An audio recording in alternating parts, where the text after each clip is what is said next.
తల్లికి వందనం అంతా మోసం అంటూ సాక్షి ఒక పెద్ద కథనాన్ని ప్రొజెక్ట్ చేసింది. 15,000కు బదులు 8,850 రూపాయలు పడ్డాయి చాలామందికి అన్నటువంటి పాయింట్. ఇందులో అధికారంలోకి రాగానే సూపర్ 6 అమలు చేసి పేదరికాన్ని పారదోలుతాం, తల్లికి వందనం పథకం కింద ఇంట్లో ఎంతమంది పిల్లలు ఉంటే అంతమందికి 15,000 చొప్పున ఇస్తామని చెప్పి ఓట్లు వేయించుకుని గద్దెనెక్కించి చంద్రబాబు కూటమి సర్కార్ ఆ తర్వాత ప్రజలకు వెన్నుపోటు పొడిచింది.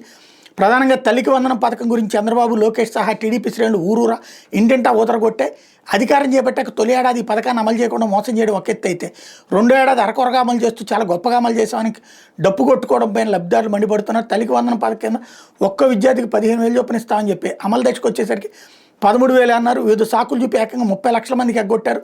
తీరా మిగిలిన లబ్ధిదారులు కొంతమంది కేవలం 8,9,000 మాత్రమే ఖాతాల్లో వేసి అంతా ఇచ్చేసామన్నారు. ఇది ఒక్కటేగా సూపర్ 6 హామీలన్నీ అమలు చేశామని, ఇక వీటి గురించి ఎవరైనా మాట్లాడితే వాళ్ళ 4 మంది వెంటూ ముఖ్యమంత్రి చంద్రబాబు నాయుడు దబాయిస్తూ చెప్తున్నారు అన్నటువంటి విషయాన్ని హైలైట్ చేసింది.